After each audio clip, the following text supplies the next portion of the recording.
দেখা দে রে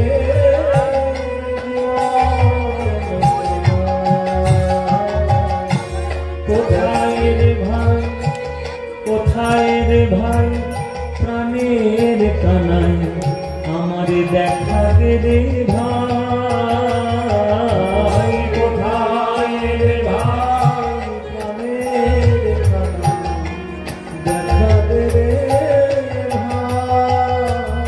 তোর লাগি হৃদয় আমার, তোর লাগি হৃদয় আমার বিদরিয়া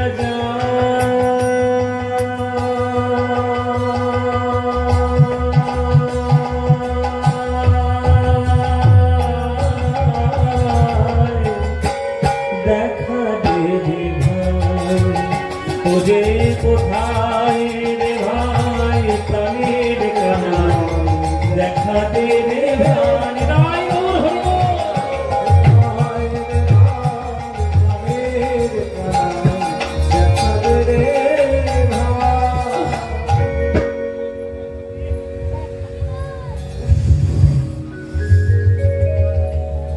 কাঁটা ফুটেছে, কাঁটা ফুটেছে গো মায়েরা। খড়ম কিনে খড়ম পায়ে দিয়ে যাবে, খড়ম কেনার তো পয়সা নেই, খালি পায়ে যাচ্ছে না। রাস্তা শুধু একেবারে মসৃণ হয়ে থাকবে, কাঁটাও থাকবে, কাঁকড়ও থাকবে, পাথরও থাকবে, ধুলোও থাকবে। আজকে পায়ের মধ্যে একটা কাঁটা ফুটে গেছে, পায়ের মধ্যে যেই প্রবেশ করেছে কাঁটাটা চমকে উঠেছে সুদামা। কিন্তু বলছে কই আমি আজকে কাঁটার আমি আঘাত পেলাম, কই যন্ত্রণা তো হচ্ছে না, যন্ত্রণা তো হচ্ছে না। যন্ত্রণা হচ্ছে না কেন? কানাইয়ের নামেই যন্ত্রণা হচ্ছে না, এমনি এমনি কানাইয়ের নামেই যন্ত্রণা হচ্ছে না। কানাই তোর নামেই এত মহিমা, আমার এই কাঁটার যন্ত্রণা দূর করে দিল। বলতো তোকে দেখলে আমি কত সুখী হব। দ্বারকায় গিয়ে কি করবো জানিস? দেখবো রে তোর মধুর হাসি, আর শুনবো রে তোর মধুর বাঁশি। দেখবো রে তোর মধুর হাসি, শুনবো রে তোর মধুর বাঁশি।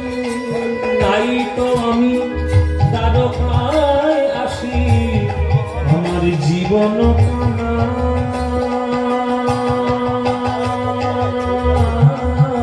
কানাই, দেখা দে রে ভাই, কোথায় রে ভাই হরি কোথায় ভাই দেখা দে রে ভাই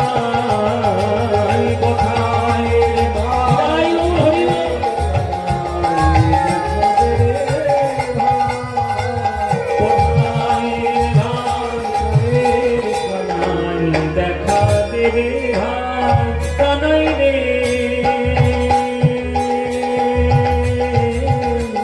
কানাই রে কানাই রে কানাই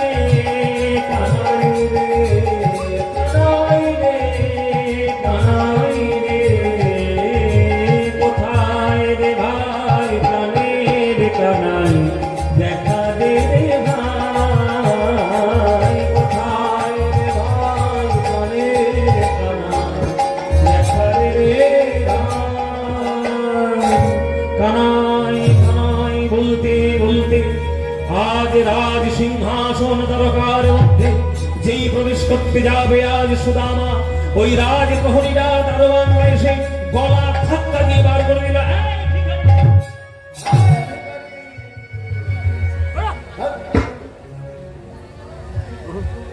ভিক্ষা চাওয়ার সময় নেই, ভিক্ষা চাওয়ার সময় নেই। সকাল দুপুর দিন রাত কখন আসবে কোনো ঠিক নেই, শুধু ভিক্ষা দেবে ভিক্ষা দেবে বেলাখান থেকে। তখন সুদামা বলছেন আমি কোনো ভিখারি নই ভাই। ভিখারি নস তো কি? তোমাদের এই যে দ্বারকাধিপতি রয়েছে, দ্বারকাধীশ রয়েছে, ওই দ্বারকাধিপতি কৃষ্ণের বন্ধু আমি। হ্যাঁ, গায়ে একটা জামা নেই, পায়ে একটা খড়ম নেই, মাথায় একটা ছাতা নেই, বলে আমাদের রাজার বন্ধু। জানা আমাদের রাজার বন্ধু কিরম করে আসে? সৈন্য সমন্ত হাতি ঘোড়া পালকি রথ সোনা রূপ, আর তোমার মতো ভিখিরি আমাদের রাজার বন্ধু? যত সব ছলনাময় কোথাকার, শুধু ভিক্ষা করে গরিব সেজে বন্ধু নাম করে আর ওই ভিক্ষা চাইতে এসছে।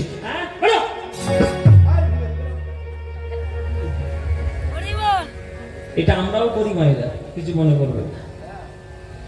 আমরা করি না? ঘরের মধ্যে চুপচাপ বসে আছি, ভিখারি দরজায় এসছে, মা একটু সাহায্য করো, সাহায্য করো, এখন ঘরের কাজ করছি, পরে এসো। ঘরের মধ্যে বসে বসে তুমি মিথ্যে কথা বলছো। ভিখারির কাছ থেকে ফাঁকি দিতে পারবে, উপরওয়ালার কাছে ফাঁকি দিতে পারবে? জেনে রাখো, আমাদের পৃথিবীটা হচ্ছে গোল। যে জায়গা থেকে নৌকা ছাড়ে সেই জায়গায় নৌকা এসে আবার ভেড়ে, আবার ভেড়ে। তাই তুমি যদি একজনকে অপমান করো, ওই অপমান কিন্তু সারা পৃথিবী ঘুরে তোমার জীবনেও একদিন না একদিন আসবে। তার জন্য প্রস্তুতি নিয়ে থাকো।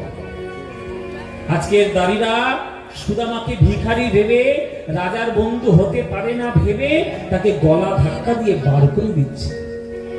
সুদামা বলছে, ভাই রে, তোদের যদি আমার কথা বিশ্বাস না হয় তাহলে তোরা মহারাজকে গিয়ে জিজ্ঞেস করে সুদামা বলে কোন বন্ধু আছে কিনা।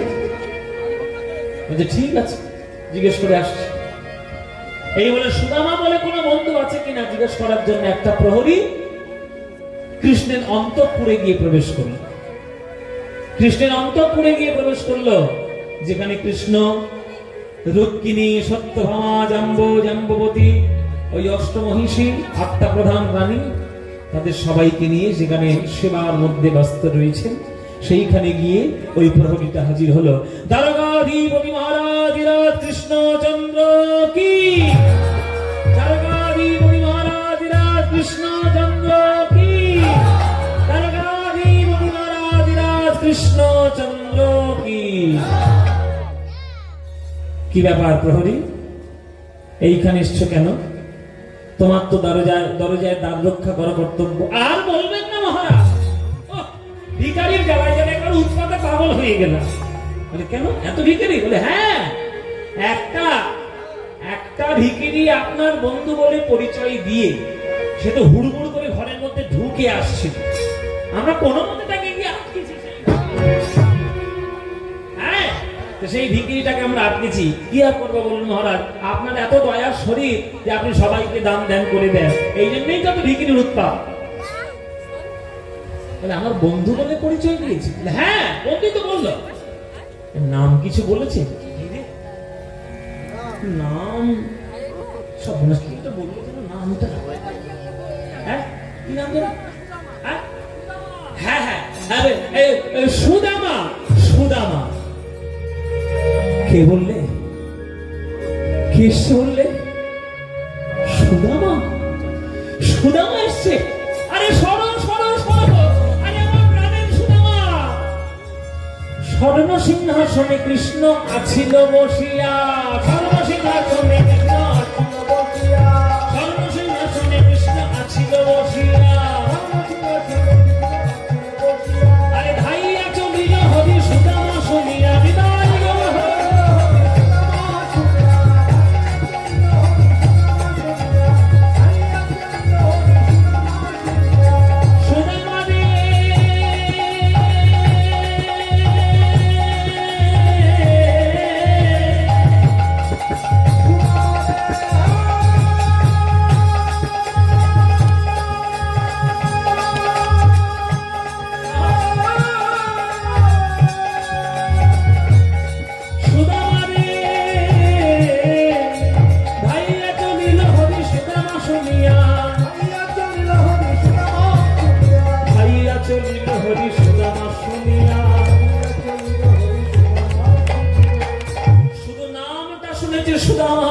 কৃষ্ণ একবারে পাগলের মতো হয়ে গেল, ওই সোনার সিংহাসন ছুঁড়ে ফেলে দিয়ে আজ ওই সুদামার কাছে ছুটে চললো। সুদামা সুদামা সুদামা বলে বুকের মধ্যে জড়িয়ে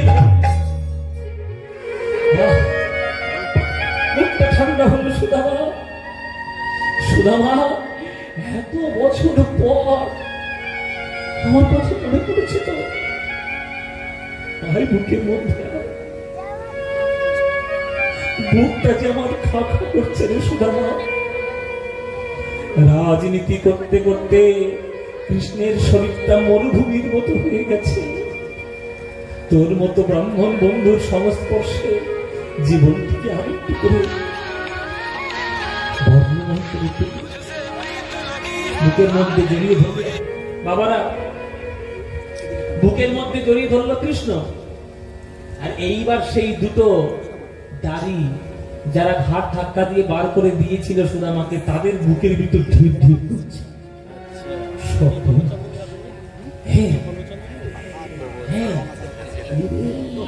একটু সত্যি বন্ধু সর্বনাশ, বিচার ঘাট বসিয়ে দিইনি, এইটাই আমি ভালো হয়েছে। চাকরি এসে তো জীবনও যেত।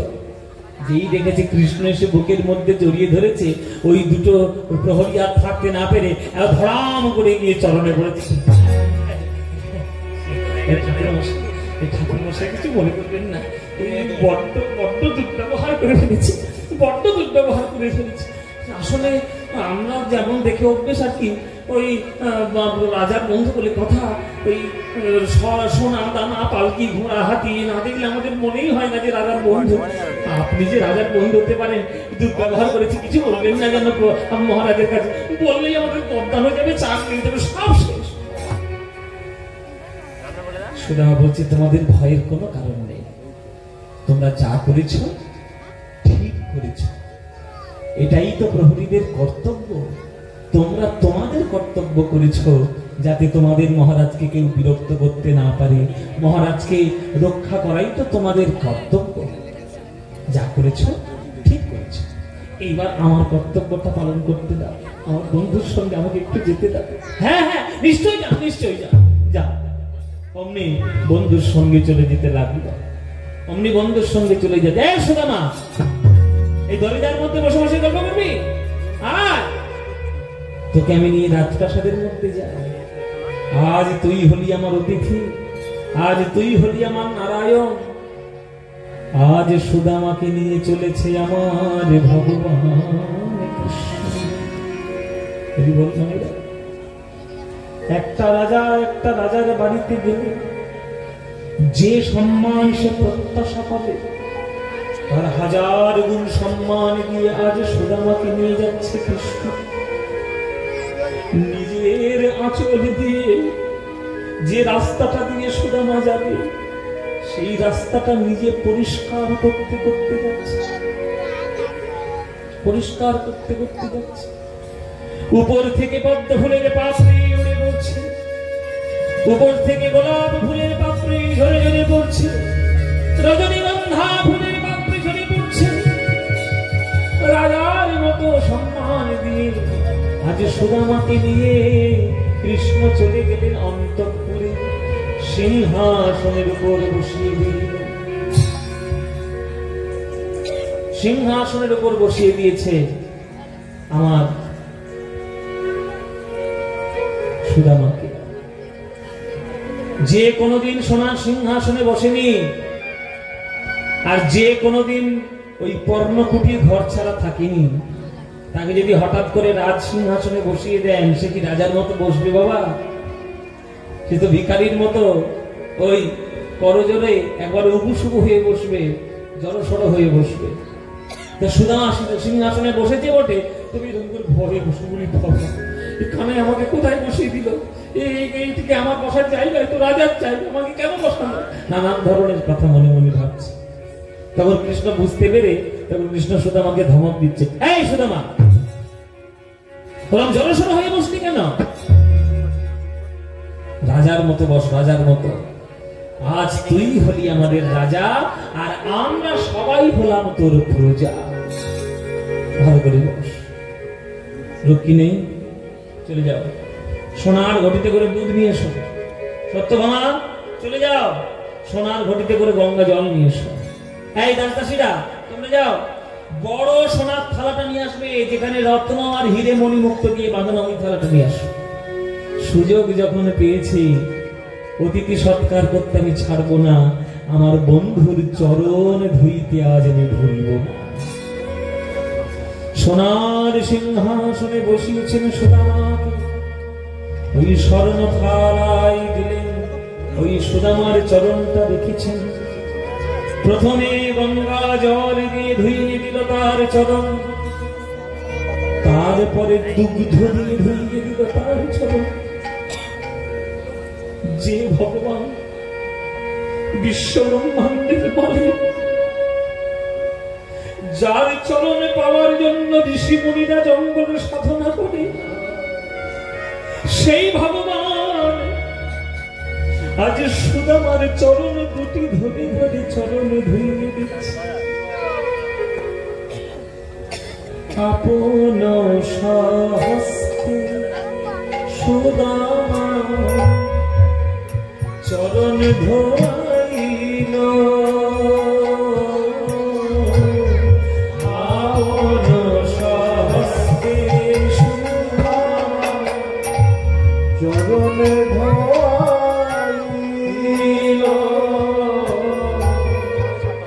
চরণ উপরে চরণ ধোয়া জল কৃষ্ণ পান করিল, চরণ ধোয়া জল কৃষ্ণ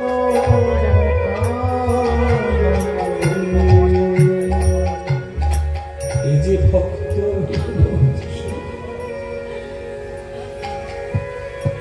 এই যে ভক্ত গোবিন্দ ভক্ত গোবিন্দ ভক্তের লাগি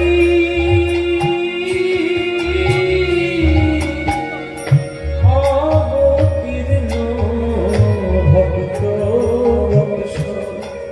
গোবিন্দ ভক্তের লাগি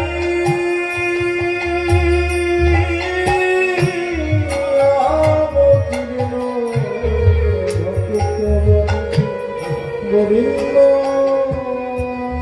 চরণ ধোয়া জল কৃষ্ণ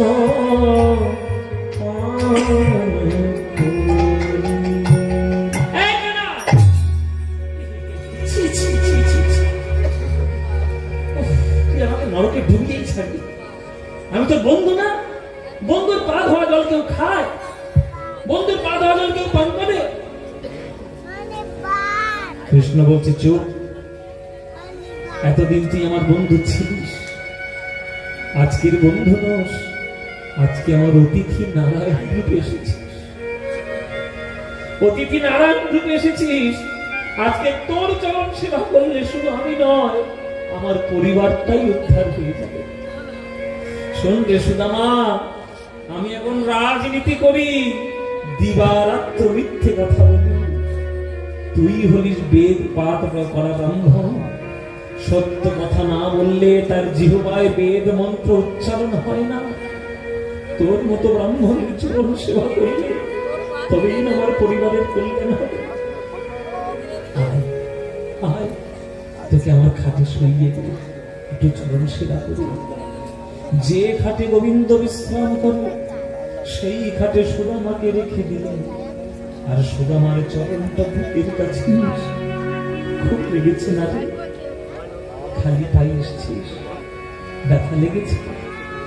সুদামার চরণ সেবা করে, সুদামার চরণ সেবা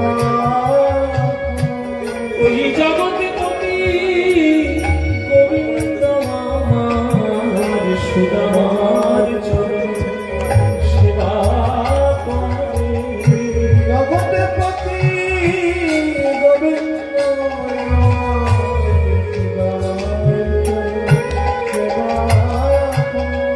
জগৎপতি গোবিন্দ সুদামার চরণ সেবা।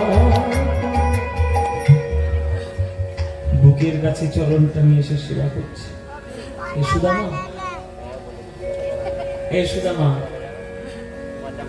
গুরুদেবের কাছে আমরা দুজনেই পড়াশোনা করেছি। গুরুদেবের কাছে দুজনেই পড়াশোনা করেছি। গুরুদেবের মূল্যটা দিয়েছিলিস তো? দক্ষিণাটা ঠিক মতো দিয়েছিলিস তো? গুরুদেবের দক্ষিণায় যদি ফাঁকি পড়ে যায় তাহলে জগতের ক্ষেত্রে ফাঁকিবাজি হয়ে যাবে। জগতে কটা গুরু তুই কি জানিস সুদামা? সুদামা বলে আমি জানি, দীক্ষা গুরু, শিক্ষা গুরু। কৃষ্ণ বলে ভুল জানিস। জগতে 3 প্রকার গুরু হয়। 3 প্রকার গুরু? সে কি কানা? আমি তো জানি 2টো গুরু, একটা দীক্ষা গুরু, একটা শিক্ষা গুরু। আবার 3 রকমের গুরু কি করে হলো? 3 রকমের গুরু কি করে হলো? শুনতে হবে। আপনারা শুনুন কৃষ্ণের শিক্ষা। এসব যা বলছি ঘটনা সব শ্রীমদ্ ভাগবতের পাতায় আছে। আমার কথা যদি বিশ্বাস না হয় পাতা উল্টে গিয়ে দেখে দেবেন শ্রীমদ্ ভাগবতের পাতায়। কৃষ্ণ শিক্ষা দিচ্ছেন সুদামা জগতে 3 প্রকারের গুরু। কে কে? জনক প্রথম গুরু জন্ম যাহা হইতে, জনক প্রথম গুরু জন্ম যাহা হইতে, ওরে পিতা মাতা আদি গুরু ওহি তোমার সাক্ষাতে।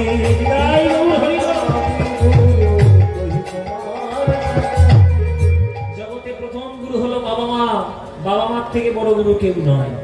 তাই বাবা মার চরণ সেবা করা স্বয়ং ভগবানের চরণ সেবা করার সমান। তাই জীবনের প্রথম গুরু হলো বাবা মা, পিতা মাতা।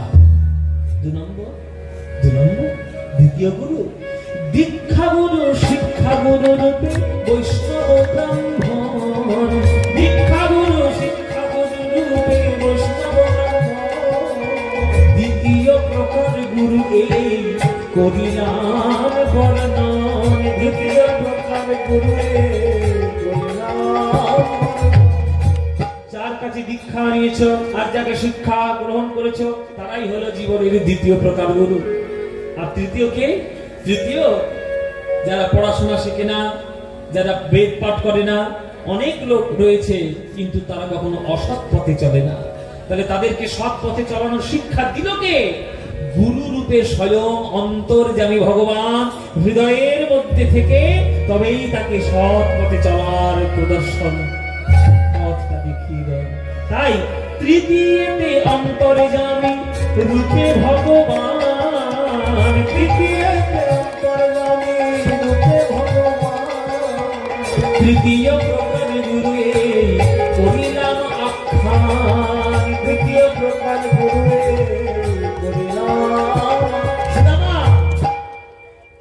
সুদামা 3 প্রকারের গুরুর কথা শোনালাম তোকে। কিরে তোর বিয়ে টিয়ে হয়েছে তো? বিয়ে করেছিস? বলে হ্যাঁ বিয়ে করেছি। তাহলে বল আপন সদৃশী ভারিজা কেমনে বিবাহ কইলে? আপন সদৃশী ভারিজা কেমনে বিবাহ কইলে? মনের মতো বউ পেয়েছিস তো? মনের মতো স্ত্রী না হলে সংসার সুখের হয় না। আপন সদৃশী ভারিজা কেমনে বিবাহ কইলে? আপন সদৃশী ভারিজা কেমনে বিবাহ কইলে?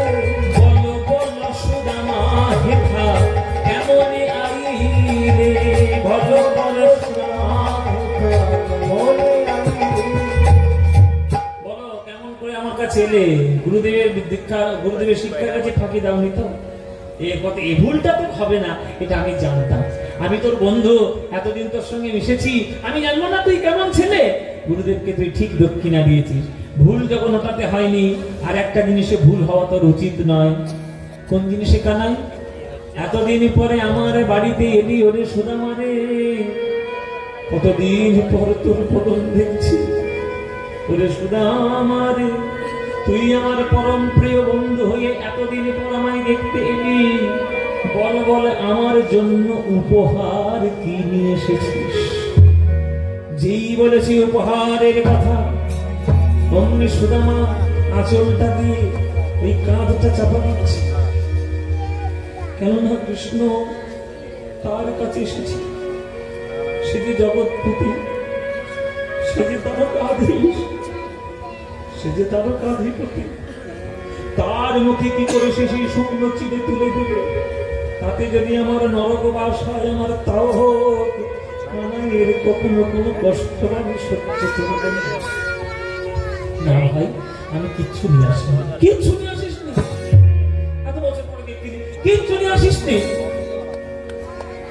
ঠিক আছে, কি আর বলবো, তুই বন্ধু আমার গুরু ভাই হোস, এই ভুলটা তোর কাছ থেকে হবে আমি কখনো আশা করিনি, প্রত্যাশা আমার ছিল না।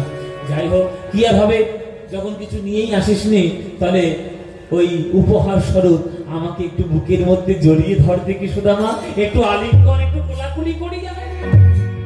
সর্বনাশ, কোলাকুলি আলিঙ্গন করতে গেলেই তো বাহু প্রক্ষালন করতে হবে, আর বাহু তোলা মানে ওই কাঁধ থেকে পুটুলি পড়ে যাবে। না না না, এত কোলাকুলি কেন, চরম সেবা করছি, ওইটুকুই থাক। না না, তোকে আমি বুকে জড়িয়ে ধরবো। এই বলে যা বলে কৃষ্ণ জোর করে সুদামাকে বুকে জড়িয়ে ধরতে গেল, ওই কাঁধ থেকে ওই কাপড়ের পুটুলি খুলে পড়লো মাটিতে। এই তো তুই বললি তুই নাকি উপহার নিয়ে আসিস, এটা কি তাহলে? দেখি আমার জন্য কি নিয়ে এসেছিস।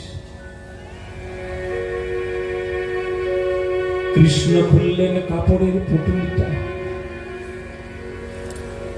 খানিকক্ষণ তাকিয়ে রইলেন।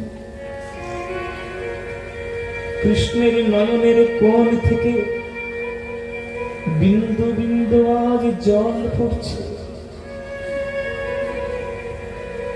সুদামারে, কত রাজা, কত প্রজা, কত মহারাজ, রাজাধিরাজ, তারা আমার সঙ্গে দেখা করতে আসে। কেউ কখনো মিষ্টি নিয়ে আসছে, দামি রাজভোগ নিয়ে আসছে, কেউ কখনো ফল নিয়ে আসছে, দামি খাবার নিয়ে আসছে। সেই খাবার খেতে খেতে আমার মুখে আমার অরুচি চলে এসেছে, আর আমার অরুচিটা ফিরিয়ে আনার জন্য, রুচি যাতে মুখে আসে তার জন্য তুই আমার জন্য চিড়ে নিয়ে এসেছিস। এতই ভালোবাসিস, এতই ভালোবাসিস তুই আমার। আবার চিড়েটা শুকনো নয়, চিড়েটা ভিজিয়ে নিয়ে এসছে। এত ভালোবাসিস তুই আমার। যেই এমন কথা বলেছে, সুদামার সহ্য করতে না পেরে ওই কানাইকে বুকের মধ্যে জড়িয়ে ধরেছে। কানাই, তোর জন্য এত শত চিন্তা করে আমি চিড়ে আনি না। আমি যখন রাজপথ দিয়ে হেঁটে হেঁটে আসছিলাম, আর মনে মনে ভাবছিলাম আমি শুকনো চিড়ে আমার কানাইয়ের মুখে কি করে তুলে দেব। এই কথা ভাবতে ভাবতে আমার চোখের জলে চিড়ে ভিজে দিয়েছে, চোখের জলে বিদায় হরি বল, হরি বল।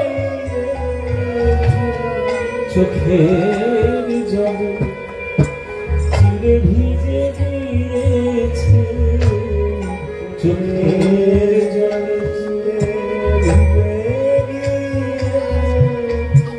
আমি কেমন করে দেব চোখের জলে চিড়ে ভিজে দিয়েছে। সুদামারে, তুই এত কাঁদিস না। কত মঠ মন্দিরে সবাই আমার পুজো দেয়, কত দামি দামি খাবার দিয়ে সাজিয়ে থালা, কিন্তু আমি বুকে গরম করে বলতে পারি, তোর মতো এমন করে চোখের জলে ভিজা চিড়ে কেউ তো দেয় না। জলে ভিজা চিড়ে কেউ তো গোবিন্দ সেবা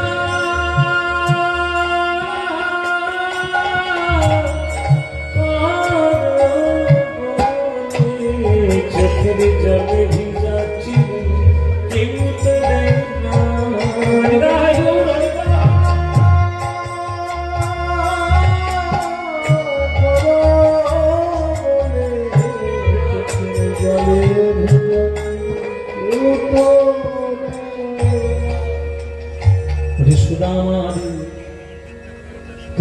ধরে আমি আজ কথা বলব।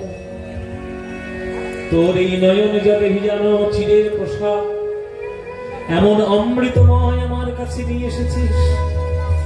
আমি তোর হাত ধরে আজ কথা দিলাম, আগামী কলিযুগে কোন ভক্ত যদি দরিদ্র হয়ে যাও, আর যদি সে কিছু জোগাড় করতে না পেরে দুবারে দুবারে যদি ভিক্ষা করে আঁচল পেতে চিড়ে নিয়ে যদি মাটির মালসায় সাজিয়ে দেয়, আর সেই সাজিয়ে চিড়ের ভোগ যদি আমার চরণে নিবেদন করে, আর যদি সে নয়নে জলে আমার চরণ ধরে গাইতে পারে,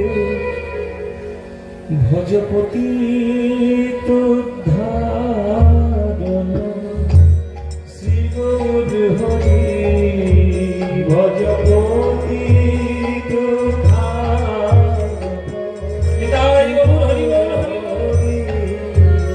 আমার শ্রী গৌর হরি।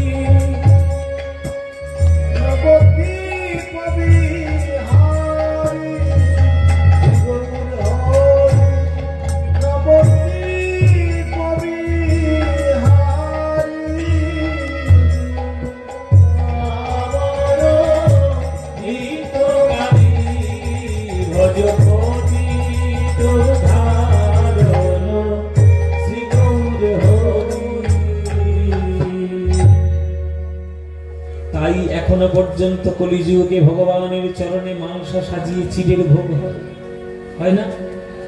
আপনাদের এখানে হয় কিনা আমি জানি না, হ্যাঁ নিশ্চয়ই হয়। যেখানেই কীর্তন হবে সেখানে চিড়ের ভোগ হবেই হবে।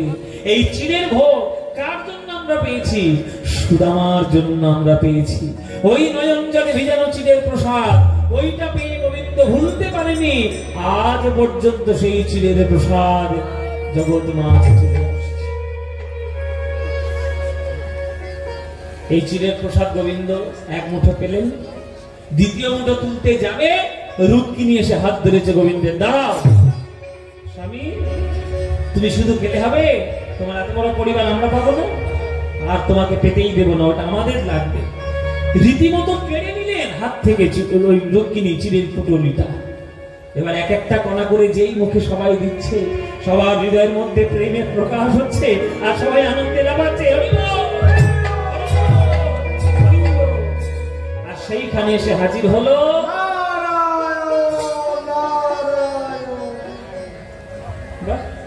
সর্বনাশ। এইবার হবে ওমায়রা কে গো? হ্যাঁ নারদ। তোমরা তো নারদের খবর ভালোই জানো, কিছু মনে করো না, তোমাদের মধ্যেই তো নারদ মুনির বাস। এই নারদ মুনি, হ্যাঁ নারদ মুনি আজকে প্রবেশ করেছে দ্বারকার রাজমন্দিরে, রাজসভায়। দেখছি সবাই হাত তুলে হরি বল করছে, হরি বল হরি বল। কি গো তোমরা নাচছো কেন? তখন রুক্মিণী বলছে এই ঘটনা। তখন বলছে দাও দাও আমায় প্রসাদ দাও, আমায় দেবে না? খাও দা, এটা আপনার এক ভাণ্ড আর এক কণা তৈরি হয়নি যে আপনি একবারে মুঠো মুঠো খাবেন। এই নিন একটা কণা চিড়ের কণা একটা তুলে নেবেন, বেশি দেবেন না।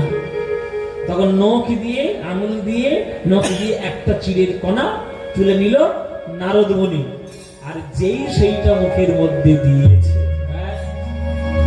সুদামার প্রসাদে যাবে নারদ পাইল, সুদামার প্রসাদে যাবে নারদ পাইল, আর নাচিতে নাচিতে নারদ কৈলাসেতে গেল, হরি বল হরি নাচিতে নারদ কৈলাসেতে গেল, নাচিতে নাচিতে নারদ কৈলাসেতে গেল, নাচিতে নাচিতে নারদ কৈলাসেতে গেল। Bomb bomb. কৈলাসে কে থাকে গো মায়েরা? শিব ঠাকুর। নারদের কে হয়? হ্যাঁ কে হয়? নারদের কে হয়? মামা। আর মামার কাছে ভাগ নিয়ে নাচতে নাচতে নাচতে নাচতে তখন শিব ঠাকুর বলছে এই ভাগ নে, নাচছিস কেন, কি হয়েছে? বলে মামা সুদামার নয়নে জলে ভিজানো চিনির প্রসাদ যে পাবে তার প্রেম হবে। বলে নির্লজ্জ নারদ কোথাকা, আমার কাছে নাচতে নাচতে এসছে, আমার জন্য প্রসাদ কই? বলে এই রে সর্বনা, আমি তোমার জন্য প্রসাদ নিয়ে আসবো, এটা আমার মনে ছিল না, নাচতে নাচতে কোথায় চলে এসছি নিজেই জানি না। এই না, এই নখের কোণে একটু লেগে আছে, নেবে নাকি? বলে দে দে, বিন্দুতে সিন্ধু দে। এই নখাগ্রে প্রসাদ শিবের বদনেতে দিল, আর বম বম বলি ভোলা নাচিতে লাগিল।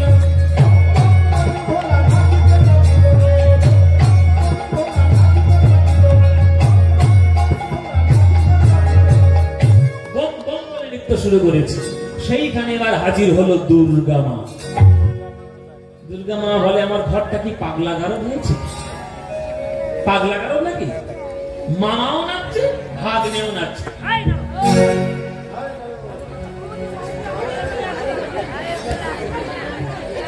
আনন্দ নাচছ? এত ভাবে আনন্দ কি হচ্ছে? তখন নারদ মুনি বলছে, মামা মামি শুনলে তুমিও আনন্দ পাবে। এই এই ঘটনা হয়েছে। তখন দুর্গা মা হাত পেতে যে প্রসাদ দে। মামাকে দিয়েছিস আর মামি কি জলে বানের জলে ভেসে আসছে? এই আগে প্রসাদ দে। সেটা বলছে, বাবু কি হবে রে?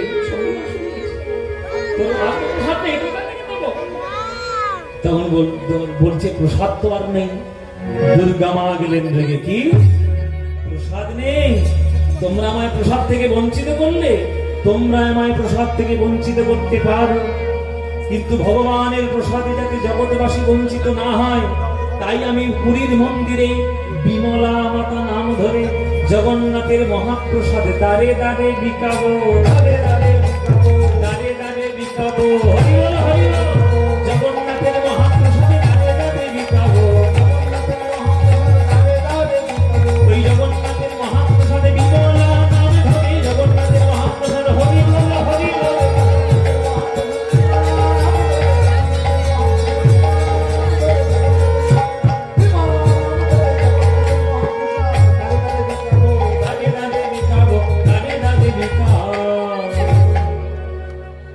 সমগ্র জগৎবাসী আজ সুদামার চিরের প্রসাদে হরিনামে কৃষ্ণ প্রেমে পাগল হয়ে গেল। 10 দিন গোবিন্দের ঘরে থাকলেন সুদামা। 10 দিন পরে কৃষ্ণের ঘর থেকে যখন সুদামা চলে যাচ্ছেন, হাসি ভাই, এই 10 দিন তুই আমায় 10 পলকের মতো কাটিয়ে দিলি। তোর সঙ্গ থাকা মানে এক এক পলক যেন এক একটা যুগের মতো মনে হয়। হ্যাঁ, সুতরাং এতদিন তোর কাছে থাকলাম, এবার আমি আসি। সংসারটাও তো দেখতে হবে। হ্যাঁ, সংসারটাও তো দেখতে হবে, আমি আসি। হ্যাঁ, যা ভাই যা, আবার যখন মনে পড়বে আমার কথা আবার আমার কাছে চলে আসবি, কোনো চিন্তা নেই। আচ্ছা, একবারও আপনাদের মনে প্রশ্ন হলো না যে কৃষ্ণ জানতে তো চাইলো না, কিরে সুদামা তোর সংসারের অবস্থা কেমন?